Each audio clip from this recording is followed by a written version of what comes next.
তোমার নেতা আমার নেতা লালু দা জিন্দাবাদ জিন্দাবাদ জিন্দাবাদ। তোমার নেতা আমার নেতা লালু দা জিন্দাবাদ জিন্দাবাদ জিন্দাবাদ।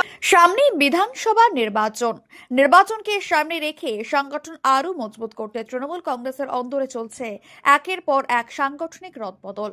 তারই ধারাবাহিকতায় গতকাল পূর্ব বর্ধমান জেলার মেমারি 1 নম্বর ব্লকের মাইনরিটি সেলের সভাপতি হিসেবে নিযুক্ত করা হয়েছে নবাব সিরাজউদ্দৌলাকে।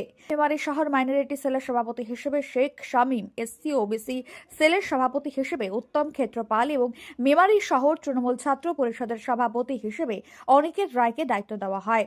নবনিযুক্ত এই নেতৃত্বদের নিয়ে ব্লক স্তরের সংগঠন কিভাবে আরো শক্তিশালী করা যায় তা নিয়ে আজকের এই গুরুত্বপূর্ণ আলোচনা সভা অনুষ্ঠিত হয়। সভায় নবনিযুক্ত সভাপতিদের গলায় মালা পরিয়ে হাতে ফুলের তোড়া তুলে দিয়ে এবং মিষ্টিমুখ করিয়ে উষ্ণ অভ্যর্থনা জানানো হয়।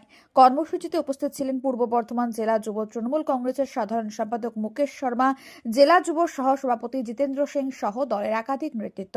আমি জানাই মাননীয় মুখ্যমন্ত্রী মমতা বন্দ্যোপাধ্যায় এবং মাননীয় সাংসদ অভিষেক বন্দ্যোপাধ্যায়কে অসংখ্য ধন্যবাদ এবং আমার নেতা পূর্ব বর্ধমান জেলার মাইনরিটি সেলের ডিস্ট্রিক্ট প্রেসিডেন্ট মাননীয় জাকির হোসেন মহাশয়কে অসংখ্য ধন্যবাদ জানাই আমাকে এরকম একটা অপরচুনিটি দেওয়ার জন্য।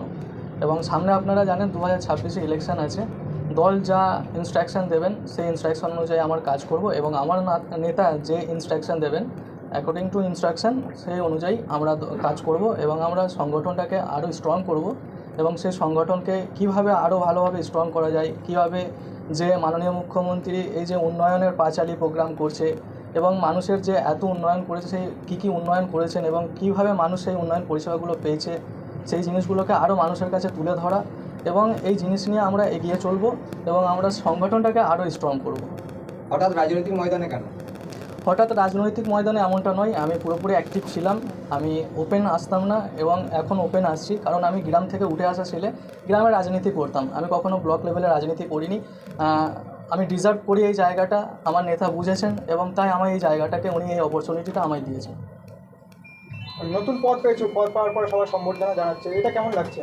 এটা খুবই ভালো লাগছে এবং পূর্ব বর্ধমান ডিস্ট্রিক্টের তৃণমূল যুব কংগ্রেসের ভাইস প্রেসিডেন্ট জিতেন্দ্র সিং মহাশয় আমাদেরকে এখানে আমন্ত্রণ জানিয়েছিলেন সম্বর্ধনা জানানোর জন্য। আমরা এখানে প্রেজেন্ট হয়েছি এবং খুবই ভালো লাগছে এই জায়গায় এসে। কর্মীদের উদ্দেশ্যে কি বলবেন? কর্মীদের উদ্দেশ্যে একটা কথাই বলবো যে সবাই মিলে অ্যাক্টিভভাবে একসঙ্গে একগুচ্ছ হয়ে কাজ করতে হবে, তাহলে আগামী দিন আমাদের দলের জন্য বেটার অপরচুনিটি আমরা পাবো। দলের জন্য যদি আমরা ভালো কাজ করতে পারি আমাদের জন্য আরও ভবিষ্যতে বেটার অপরচুনিটি দল আমাদেরকে দেবে।